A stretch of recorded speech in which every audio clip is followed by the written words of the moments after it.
आज हम बना रहे हैं गुजरात की ट्रेडिशनल स्वीट डिश जो हर घर में बनती है और सबको पसंद आती है, सुखड़ी। इसे गुलपापड़ी भी कहते हैं और बहुत ही हेल्दी है ये रेसिपी। तो चलिए देखते हैं। तो सबसे पहले हम थोड़ा सा घी लेंगे और इसमें हम डालेंगे गोंद। इसे गुंदरकनी भी कहा जाता है। नॉर्मली सुपरमार्केट में ये मिल जाता है आसानी से। तो इसे मैंने लिया है 50 ग्राम और इसे हमें लो फ्लेम पर ही सेकना है। जैसे ही ये फ्राई हो जाते हैं इसे हम एक प्लेट में निकाल देंगे और इसे इस तरह से हम क्रश कर देंगे। अब इसे हम एक साइड में रख देंगे और सेम कढ़ाई के अंदर हम थोड़ा सा और घी लेंगे। घी मैंने 3 से 4 चम्मच लिया है।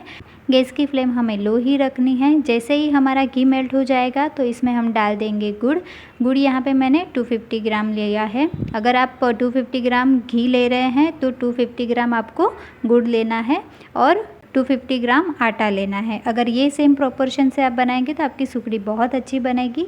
तो देखिए इस तरह से हमें गुड़ को सबसे पहले घी में पूरा मेल्ट कर देना है ताकि जो घी और गुड़ है वो प्रॉपर एक रस हो जाए इस तरह से।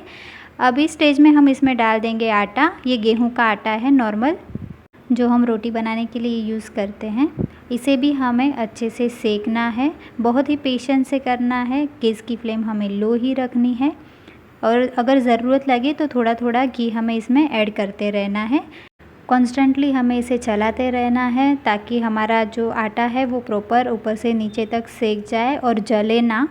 इस बात का हमें ध्यान रखना है। लगभग 10 से 12 मिनट तक कॉन्स्टेंटली हमें इसे लो फ्लेम पर ही चलाते रहना है जब तक कि इसके अंदर से एक एरोमेटिक स्मेल आने लगेगी आपको और इसका जो कलर है वो भी थोड़ा गोल्डन ब्राउन हो जाएगा। तब तक हमें इसे सेकते रहना है।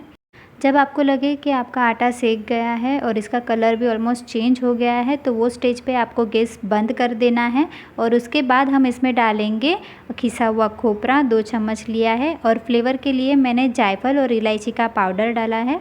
इसे हम अच्छे से मिक्स करने के बाद इसमें हम ऐड कर देंगे गुंदर का जो क्रश हमने पहले ही करके रखा था, वो भी हम इसमें मिक्स कर देंगे और इन सारी चीज़ों को हम अच्छे से मिला देंगे।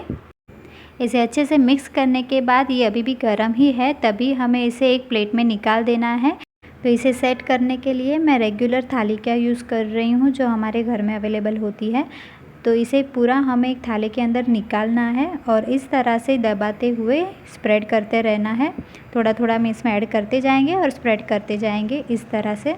ये हो जाने के बाद एक वाटी जैसा कुछ भी लेना है, जो भी आपके पास फ्लैट सरफेस वाला हो, उसके हेल्प से आपको स्प्रेड करते रहना है इस तरह से। और डेकोरेशन के लिए मैंने थोड़े से ड्राई फ्रूट्स लिए हैं। मैंने यहाँ पे आलमंड और कैशू लिया है। आप कोई भी ड्राई फ्रूट्स ले सकते हैं अपने हिसाब से और इसे प्रेस कर देना है।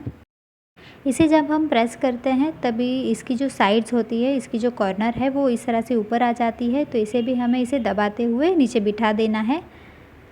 प्रॉपर प्रेस कर देने के बाद अब इसमें हम कट कर देंगे। तो इसे शेप देने के लिए मैंने डायमंड शेप दिया है, आप अपने हिसाब से कोई भी कट कर सकते हैं।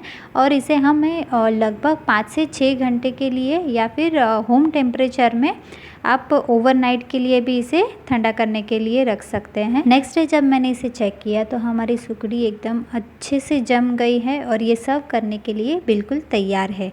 गुजरातीज़ में ज़्यादातर सुखड़ी अष्टमी के एक दिन पहले यानी कि सप्तमी की पूजा के लिए बनाई जाती है। अगर इस मेज़रमेंट के साथ आप बनाएंगे तो आपकी सुखड़ी हमेशा अच्छी बनेगी। तो आप भी बनाइए सुखड़ी, गोल पापड़ी या फिर गुंदर पाक, आप जिस भी नाम से इसे जानते हैं। अगर आपको आज की ये वीडियो अच्छी लगी है, यूज़फुल लगी है तो प्लीज़ इसे लाइक करिए, कमेंट करिए और ज़्यादा से ज़्यादा शेयर करिए। और जाने से पहले मेरे चैनल को सब्सक्राइब करिए ताकि मेरे नए वीडियोस की नोटिफिकेशन आपको मिलती रहे। Thanks for watching.